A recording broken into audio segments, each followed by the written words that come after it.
The year is 1999. Believe by Sher and No Scrubs by TLC are at the top of the charts. John Howard is Prime Minister of Australia, and some obscure development team from Chicago called Bungie are showcasing their new, little-known science fiction game called Halo, a third-person shooter that was an exclusive for Windows and Macintosh? Am I a joke to you? Unveiled on July 21st at the Macworld event, Bungie co-founder Jason Jones took to the stage after being introduced by Steve Jobs to display this new state-of-the-art gaming experience. A futuristic cyborg in green and silver armor being chased by two strange aliens wielding glowing swords. Okay, pretty stock standard for shooters from this era. When suddenly, what we thought was just another corridor shooter opens up to reveal a massive open world, with an assortment of futuristic weapons and vehicular combat set in the skies and on the ground. The media took note of this tantalizing new shooter, with Computer Gaming World calling it the next big thing. However, what we didn't see was what else was happening behind the scenes. Following on from Bungie's last game release, Myth 2, which launched with a bug that wiped the directory of the computer it was installed to, Bungie and publisher Take-Two Interactive scrambled to recall copies of Myth 2, setting them back close to $1 million. Bungie was broke. In one final effort, they reached out to the then head of Microsoft Game Studios, Ed Fries, to secure a deal. Microsoft would buy Bungie and the rights to their upcoming game Halo, therefore getting them out of bankruptcy. Permitting they would develop Halo as a console exclusive for Microsoft's upcoming attempt at breaking into the console market with the Xbox. As you can imagine, Steve Jobs was not very happy. Halo slowly began to take shape, with the third-person viewpoint creeping in closer and closer until it was decided upon to make the game a first-person shooter. Further design and story changes led to the unnamed cyborg becoming the Master Chief, and the Covenant and various races within it started to take shape. A story was finalized, and the rest, as they say, is history. This glimpse into the past and what could have been has led many to fantasize about this alternate version of Halo. Except for some old game files, the occasional showcase of early builds of the game from ex-developers, this version of Halo has remained a mystery until today. In the distant future, humanity is at war. On the furthest edges of space, we discover what could be our final hope, or our reckoning.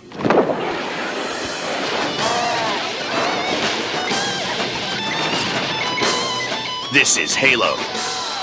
November 15th, 2000. Combat evolves.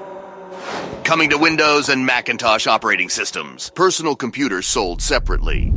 Hello there guys, gals, ladies and gentlemen, my name is Leipaladen, and if that wasn't enough to get you keen for today's video, I don't know what will. Today I'm going to be showcasing what could have been. We're jumping across timelines. This is Crashsite, a mod for the Master Chief Collection that reimagines Halo Combat Evolved, with plenty of homages to the Macworld version of the game first shown in 1999 and the E3 2000 trailer. This mod adds cut weapons, vehicles, and enemies with a wide open world to explore however you please that was dug up from Halo Combat Evolved's old game files. As someone who has always been fascinated with Halo's early years of development, this mod has been a dream come true for me. This was developed as a side project by members of the Digsite team, who you might have heard about. They're currently in the process of restoring a ton of cut content from Halo CE and Halo 2.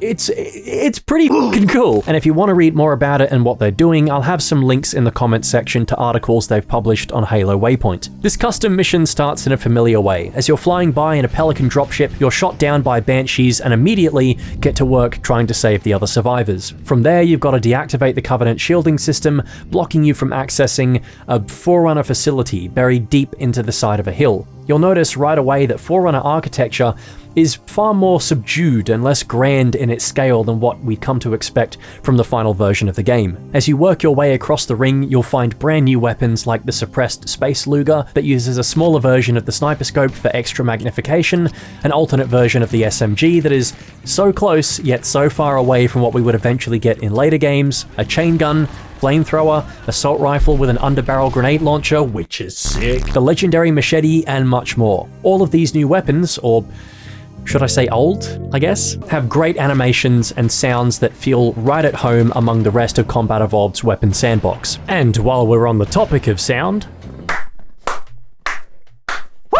Neo out here dropping bangers! Neo Tiaika, who is an immensely talented composer, has managed to create some stellar tracks for this mission that I feel like were composed by Marty O'Donnell and Michael Salvatori circa 2000. Listening to Neo's work not just for Crash Site, but for other albums he's contributed to, you can hear the similarities to Marty and Michael's music in their notation and instrumentally as well. Neo did the hard work of identifying the various keyboards and synths that were used back in the late 90s and early 2000s for the Halo soundtracks. Listening to them, you'd think these were tracks that didn't make it into the final version of CE. They sound that on point. Just take a listen for yourself. I'll compare it to some of CE's official soundtrack and you'll hear the similarities.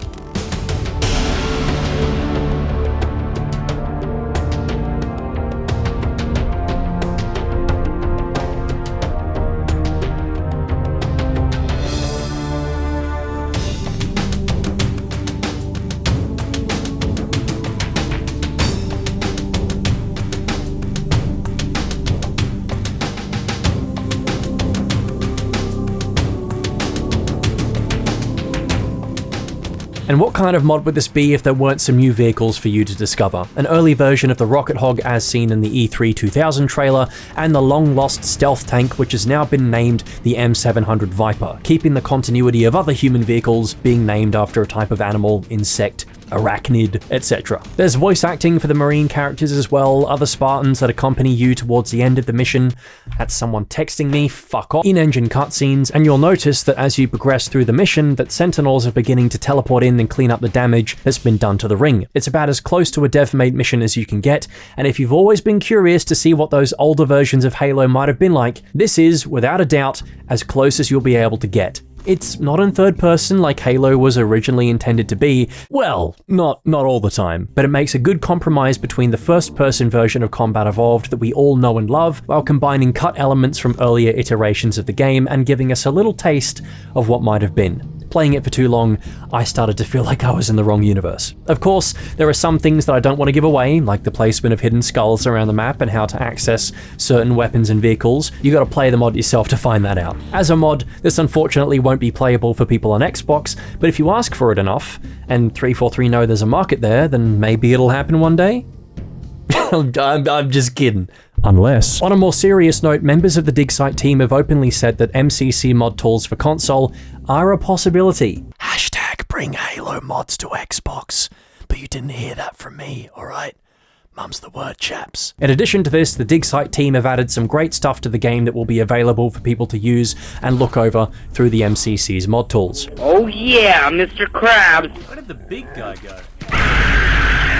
Overall, it's a great time to be an MCC fan, and I'd highly encourage people to hop on, give the new update a try. Who doesn't want to play 8-person firefight, theater mode and Halo 4 campaign and Spartan Ops, more cut maps to explore, and so on. The MCC team are blowing it out of the park with all this content, which is helping to breathe some new life into old experiences. Watch this space, everyone, because I can guarantee you more cool stuff is coming, and seeing what the Digsite team have in the pipeline has me very excited. And that's saying a lot for a cynical, jaded old Halo fan like myself. So my question for you today, yes you, alright, I see you, what cut content would you like to see restored to Halo one day?